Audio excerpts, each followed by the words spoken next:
In the previous video, we seen how to combine an executable file with your payload. But there was one problem, is that once your target runs your backdoor, everything will work and everything will be normal, but the problem is the file will be damaged. But in this lecture, I'm gonna show you another tool allows you to generate an encoded payload combined with another exe file, and it's going to work perfectly without any issues. The tool that we are gonna use is called Shelter. Shelter is a dynamic shellcode injection tool. It can be used in order to inject shellcode into native Windows applications.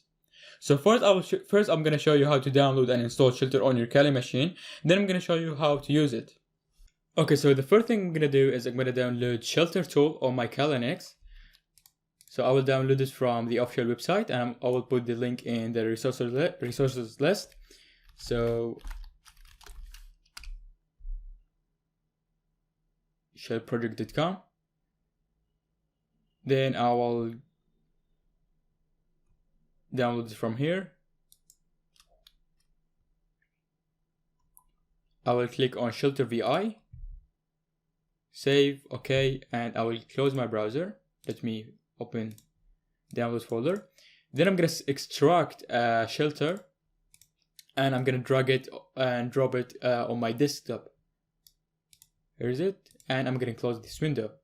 So here I have WinRAR that I'm going to inject my payload into it, and Shelter is the tool that I'm gonna use to inject the payload into WinRAR. So I'm gonna open new terminal, and I'm going to my desktop to run a Shelter tool. Then cd Shelter ls, and I can see the tool name shelter.exe.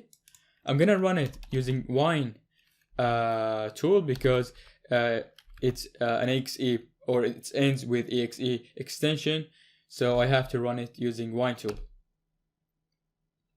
Here it's asking for the operation mode. I'm gonna say auto, and the PE target is the file that we are going to inject your payload into it. And here we have WinRAR. I'm gonna put the full path of the file that I'm gonna inject my payload into it.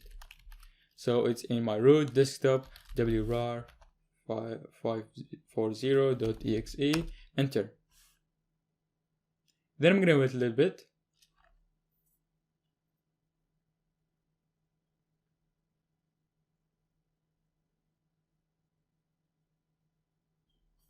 And here it's asking whether I want to enable stealth mode or not. And stealth mode basically is preserves the original functionality of the file. So I'm gonna say yes, Y.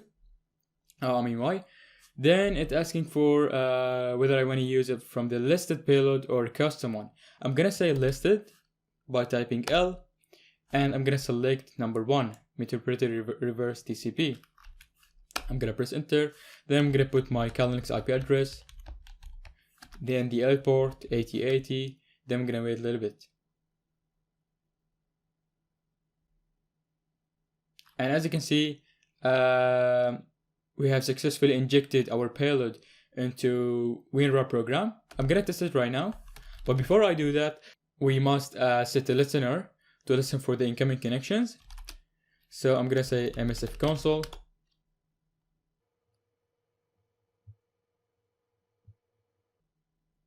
Then I'm gonna say use exploit multi-handler as we did in the previous video. Then I'm gonna set the payload that we used, which is Windows Metropolitan Reverse TCP. Then I'm gonna say show options, and I'm gonna specify my L port, or the L port, and the L host, which is my IP address 150. Then I'm gonna say run. Now I'm gonna copy the injected file to my web server, var www html, and I'm gonna paste it here. Now I'll come back to my Windows machine and I will test it. I'm gonna open my browser, then I'm going to Kali NX IP address. Then I will download the file. Show in folder.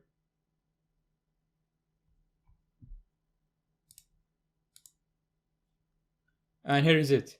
As you can see, it had the same size and same icon of WinRAR, so nothing suspicious. I'm gonna double click on it, more info, run anyway. Then I'm gonna say yes, and as you can see, WinRAR does work and is not damaged. I will come back to my Kali Linux machine and I can see image interpreter session is opened. So I can type sysinfo and it will give me the system information. And one good thing is that you have the administrator privileges. So if I typed get UID, just let me get system first. You can see here in memory I'm an admin. I'm gonna say get UID again, and as you can see, authority system. So we learned how to combine a certain EXE file or how to inject a payload into an EXE file and run it without having any issues.